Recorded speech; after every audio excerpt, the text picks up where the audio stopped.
Welcome to another episode, another podcast, this time chatting with none other than Rocco Rava. We explore Chad's captivating landscapes and rich cultural heritage. My name's Will Bolsover, and today we're venturing into the majestic mountains, one of Chad's significant ranges. Our guest, Rocco, is a seasoned explorer with over 3 decades of experience in Chad. He's dedicated his life to unlocking the secrets of this land and promoting sustainable tourism. We'll delve into the unique features of the Ennedi Mountains, shaped by monsoons and characterised by sandstone rocks. Our journey will take us through the vast Ashim Reserve, spanning 53,000 square kilometres, with the mountains covering 33,000 square kilometres. Rocco, a trailblazer in conservation, will share insights into establishing sustainable practices in this mesmerising environment. Rocco was born into a desert-connected family and started exploring at an exceedingly young age. In 1992, his family established a logistics based in Chad, promoting immersive travel experiences. We'll discuss the challenges of logistics and sustainability in this resource-scarce yet beautiful region. Here you'll see us sitting in the middle of the Ennedi in the desert, cross-legged, with a few nomads in the background as we have a chat. Enjoy. We are here in Ennedi, one of the 6 most important range mountain in the Sahara. But very different if we compare with all the others. And different for 2 main reasons, both linked with the presence of water. And the first one is the geographical location, because it's the first obstacle encountered by the monsoon during the rain season. There were winds coming from southwest, and for this reason, Ennedi generally receive more water in terms of rain than all the other mountains in the Sahara Desert. And the second one is the geological morphology of this rock. Everywhere you can see is sandstone, and a sandstone is a permeable rock, and it plays a role as a filter and at the end as a tank of water. Okay. And what's Ennedi in relation to Africa? What's the size of it? You know, we're in Chad now. What's the makeup of the area in terms of, you were saying it's not a national park, but is it the largest reserve in Chad? Yeah, no, the largest one is Oroa, Wadi Rimeh and Wadi Ashim Reserve. Ennedi Natural and Cultural Reserve is around 53,000 square kilometers, and Ennedi Mountain is around 33,000 square kilometers. The reserve is bigger than the mountain because include also on the west a region where all the wadi flowing water from the plateau to the flat plain is a good region for the wildlife. And in a long-term vision for reintroduction can be a junction between Oroa and Ennedi Cultural and Natural Reserve to build a meta population, because today in Oroa, Sahara Conservation Fund, they introduced oryx, scimitar hornet, and addax. And now our APN... I'm going back behind us. APN started first slot of addax 10 weeks ago in Turkey. And that was the reason during my working with the EP to build a concept of the reserve. With African parks. To develop also a west side and the delta region of all the wadis. So just going back a bit, maybe explain a bit about your background, how you're here, your family.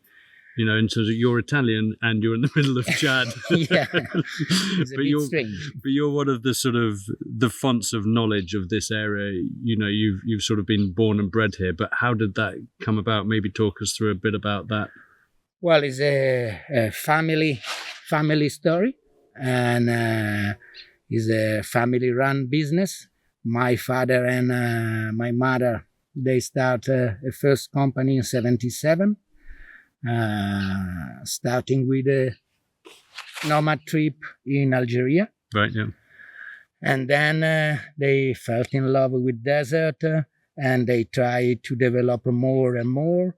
And they created our first logistical base in Agadez in 82.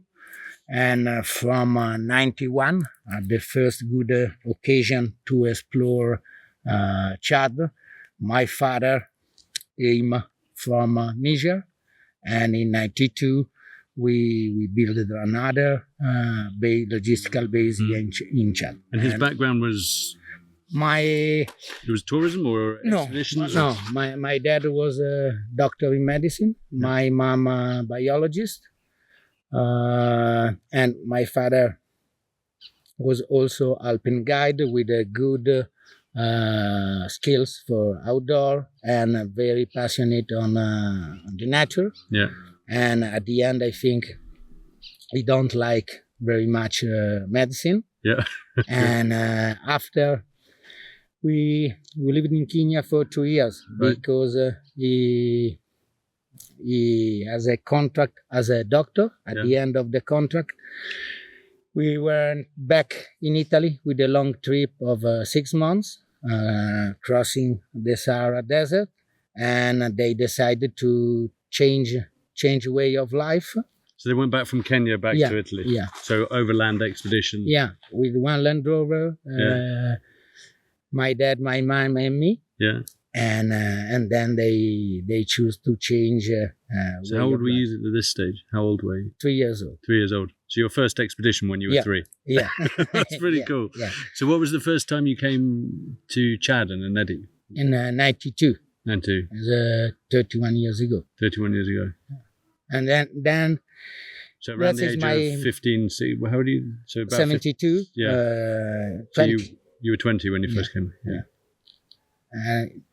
That's my background, and for me is natural. I grew up in this way of life, following my parents, and then we ran with my brother and my sister and other guide our business with two bases one in Chad, one in Niger, and our tour operator in Italy. So what is the business? What do you do out here? What's behind these rocks? Because there's a pretty cool place behind this rock here, the camp. Yeah. Maybe explain about Warda and your expedition company. Yes, as a big dream, and one of the last goal we were able to reach.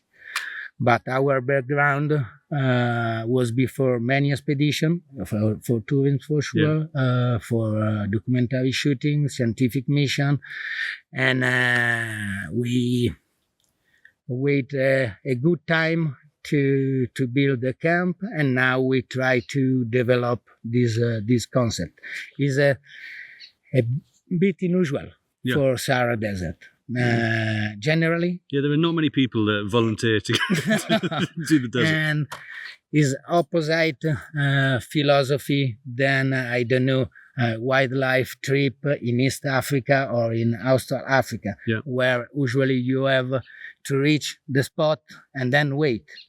Generally in the Sahara you have to move, and there is the approach and philosophy to travel in the desert. But in Ennedi, we are in the Sahara Desert, but with a very unique characteristic, and is a very right place to have a semi-permanent camp. Yeah. And so what is it? Is it a concept of, after, COVID and things like that, I think everyone's mentality has changed slightly towards travel.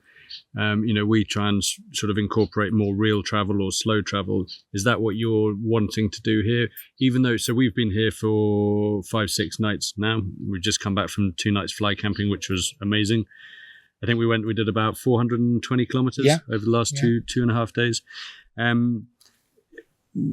What is that what you're trying to implement, more of this sort of slow travel, getting involved in the environment and the surroundings, rather than other destinations where you're like game drive morning, game drive evening, then move to the next place?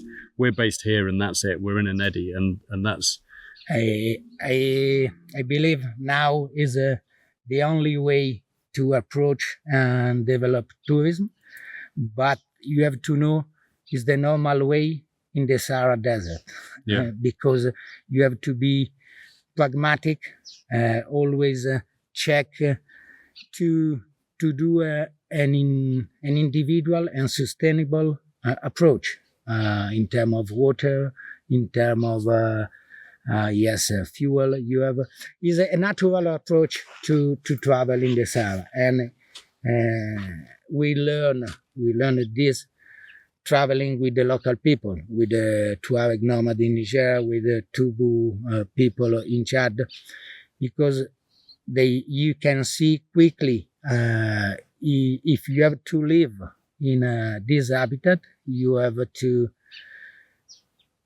lower toute consommation. Tu dois avoir une approche toujours dans les minimums indispensables. Yeah. So always having the lowest needs, the lowest requirements. We can provide a shower, for example. Is in my opinion big luxury. This is the first time I've seen you showered in a week. Exactly. You're looking clean. You washed your hair. But you have to be clear. Water here is life, and we have to maintain a right balance when you are in the same habitat and the people living here, they use 3-4 liters per day. Yeah, this is an important approach for me in terms of contact with the guest, in terms of introducing the guest in this habitat. We have always to understand where we are. And then, so how do you manage that? You know, we're N'Djamena is the capital of Chad. It's pretty basic in N'Djamena. You know, it doesn't have loads of provisions. And then we're a 3-hour flight from N'Djamena to here. And 3 days driving. And three days driving. So how do you manage that? How do you manage the provisions, the logistics, the supplies? Well, where does it all come from? I mean, you're here for what? Your season is 4 or 5 months? 5 months. 5 months here. Yeah, 5 months. We have a base of food we buy in N'Djamena, and then we refill our supplies when we have a possibility by plane with the guest. Yeah. And in terms of fuel, we have to store for 2-3 trips, and then we have to refill by truck or pickup, buying drums where it's possible. And how is that? That's just at the petrol station down the road. Yeah. Well, it's a bit complicated, and logistically is difficult. Also in terms, Chad is a huge country, big distances, and very small infrastructure. Yeah. And yes, it's a challenge. It's a challenge. So generally, you can fly in basic provisions, but any provisions like fuel, etc., you have to drive it in, and that's. It depends on the current situation. Yeah. Sometimes it's easy find fuel in Fada, and Oasis 60 kilometers from here. Sometimes just 60 kilometers. Yeah. Yeah. Sometimes it's not possible, and we have to refill in Kalait, 200 kilometers south from here. This in terms of supplies, fuel. The choice of the location is strategic in terms of distance from the water. Yeah. And in terms of I think there are 3 main reasons for this location: distance from the water, strategical location in terms of distance from the main focus of south side of Ennedi, and also a natural shape of this amphitheater in terms of shade is another important. It's a stunning location, isn't it? The camp. Yeah. And for sure, it's a beautiful location, but there are many other. But without the same criteria important in terms of For water logistics. and logistics. So then, it's quite funny with camels just walking around. So talk me through Chad. It's not a destination for everyone. What is, a lot of people look at Chad and go, okay, security is a problem. Explain your perception of that. What is, because it's very easy to read stuff and go, okay, I'm not going. Yeah. But you've worked here for a very long time. Your family's worked here for a long time. That was from the beginning, but in reality, Chad has a very bad media reputation because for sure it was for many years in trouble, bad history in terms of war, civil war, rebellion.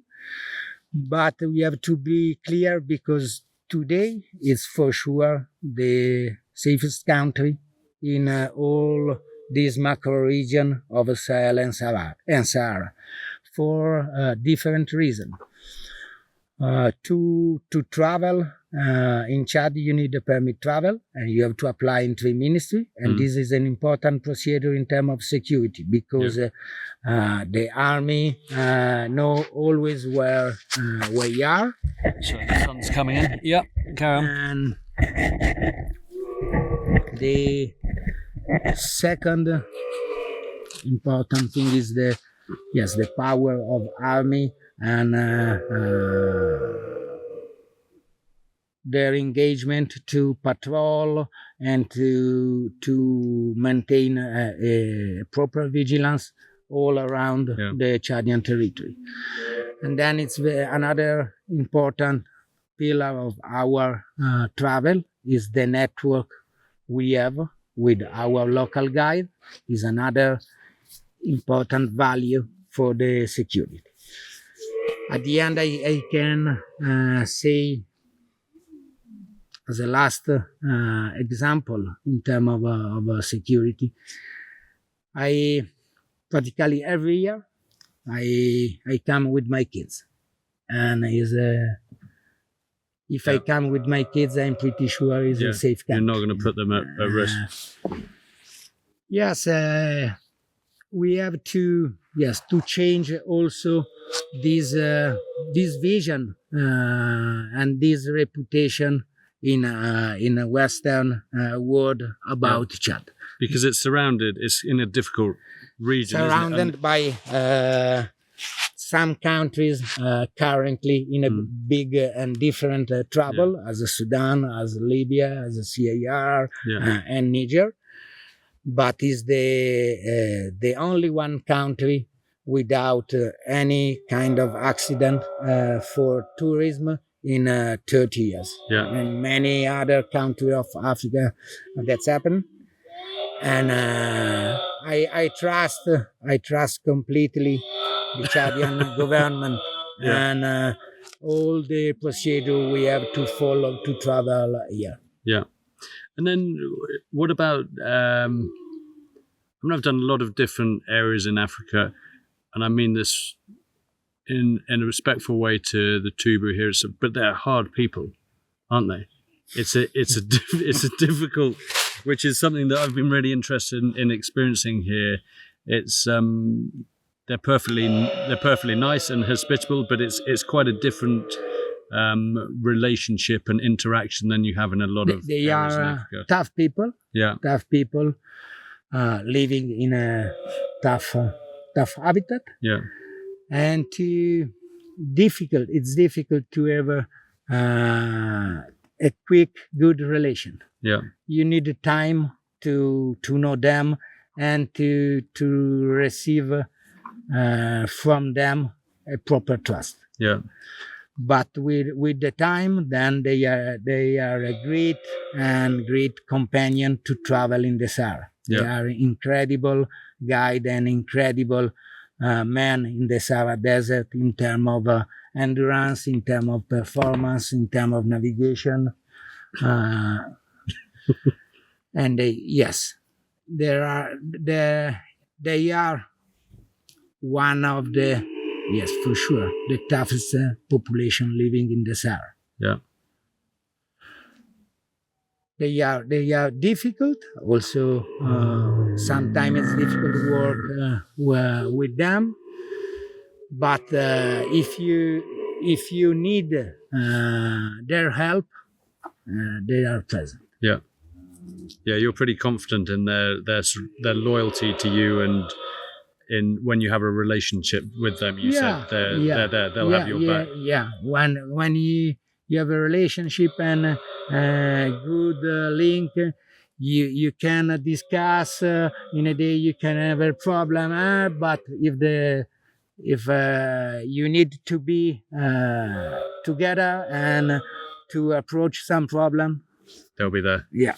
So, but it was like today, wasn't it? We stopped just before we came back to camp, and you stopped and you spoke to the kids that were there, and they wanted some water, and then you spent 5 minutes filling up their water, and then they just run off. And I was like, I said, that seems strange. They didn't really say thank you or anything like that. And you said, Salam alaikum.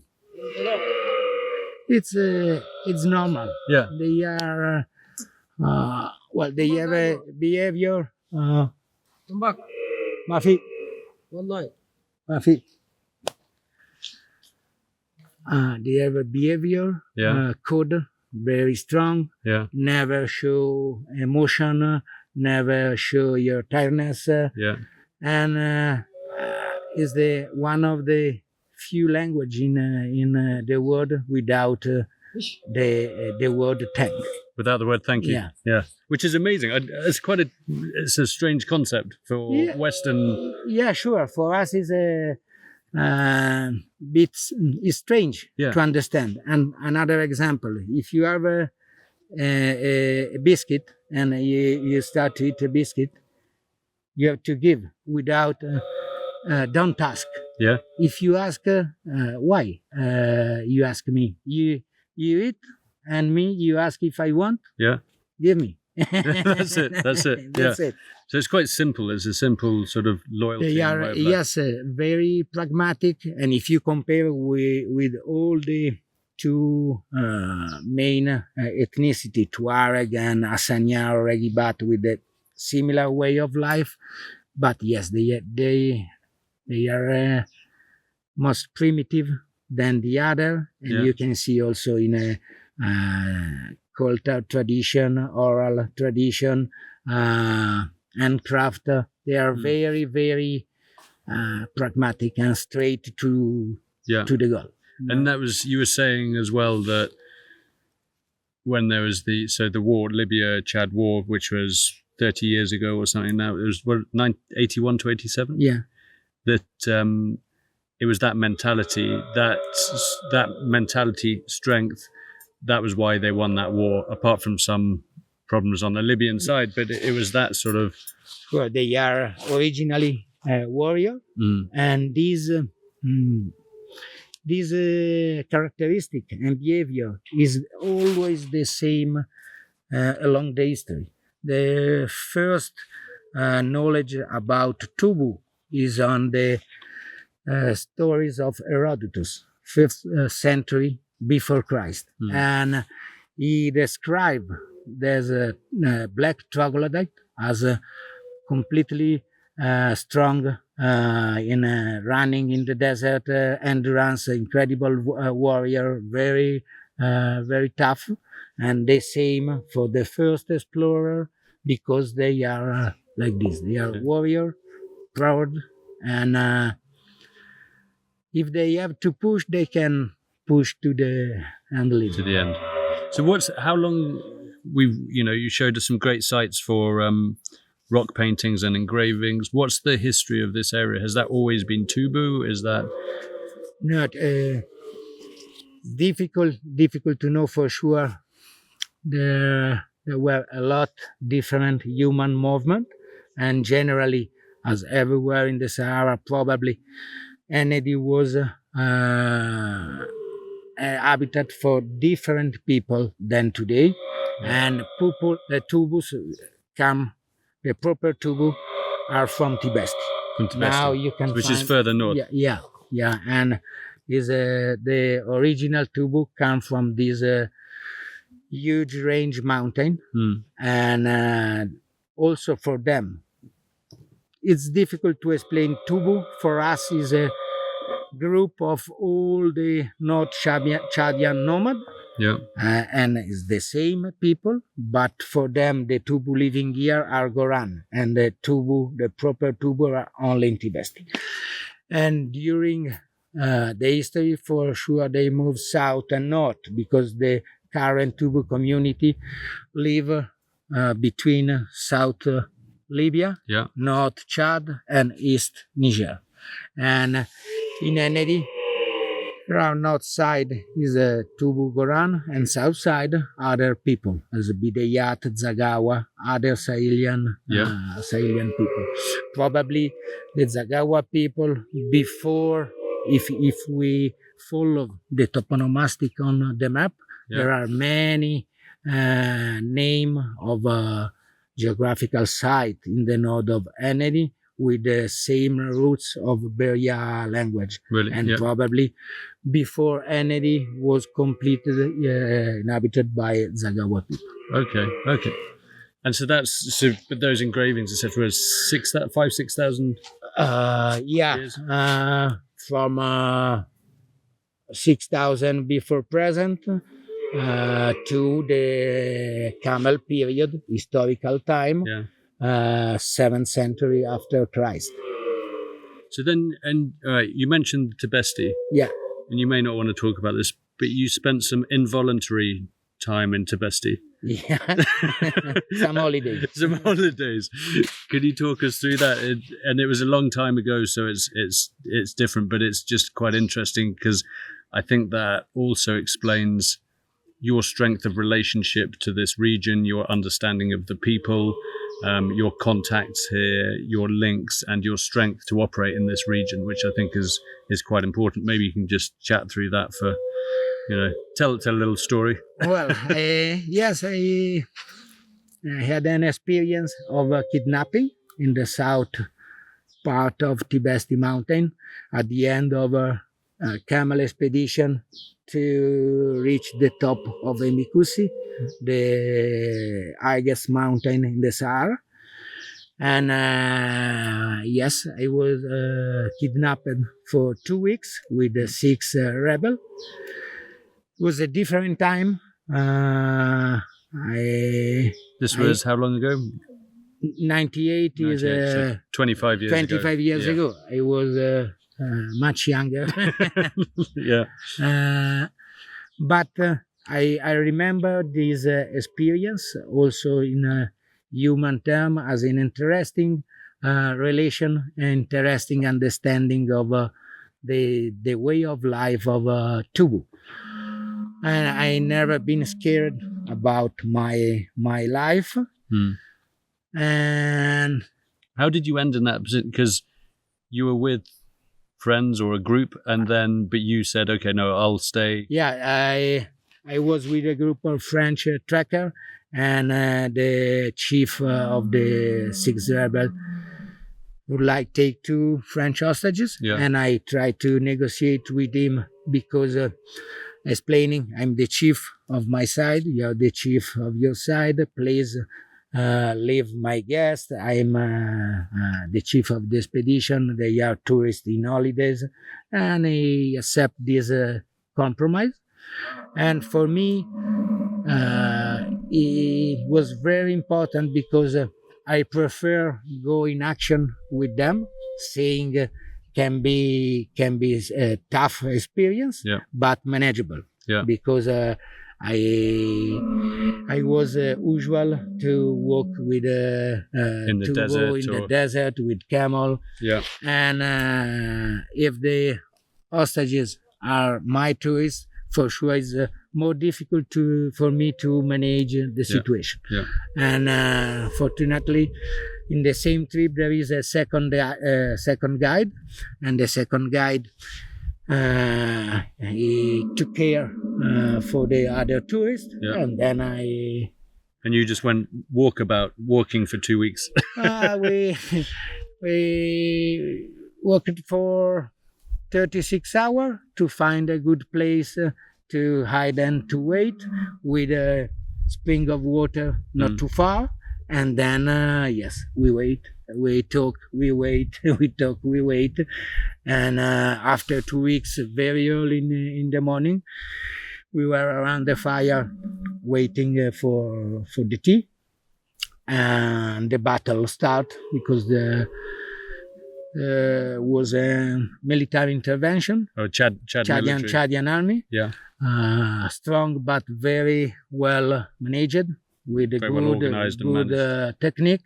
And after 2 hours of a fight, I was free. And with the one patrol of the Chadian army, then I continued to fire, and from fire I took a plane to reach N'Djamena. Amazing. But you see that as a strength in terms of understanding this region and the people, yeah? Yeah, because, well, I had a good relation with the rebel and with the army too. Yeah. But this story starts to be famous in the region, in Tibestia, in Ennedi. And that gave me some good relation with people and the possibility to be knew by many people, develop a very good relation and network with the high level in the army, with the Chadian government. Yeah. At the end, was for me not bad experience. Yeah. Perhaps for my parents. Yeah. But in terms of my position in Chad, it was a good upgrade. Yeah.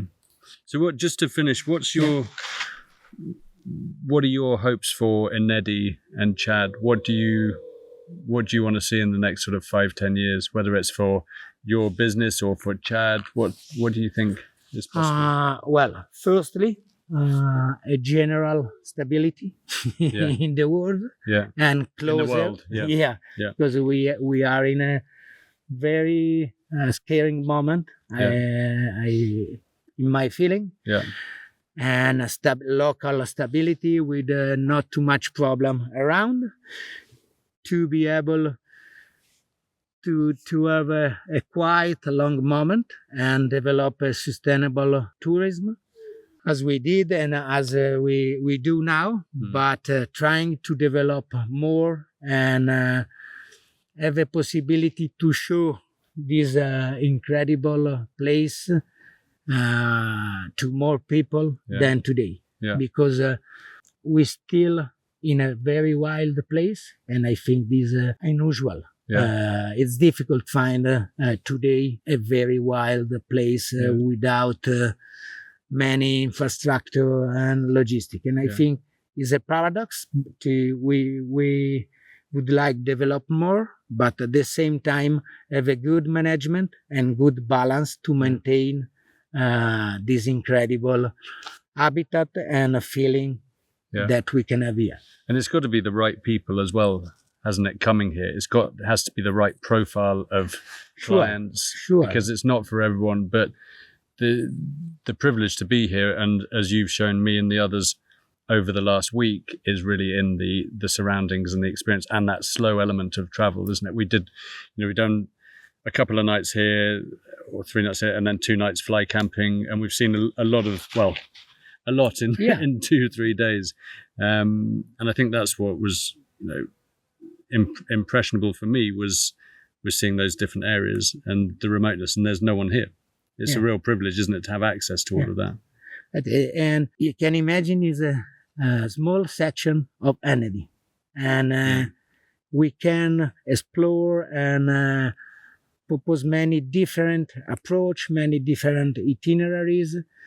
But as you say, we need right people and with a good approach and with a good understanding about where we are. Yeah.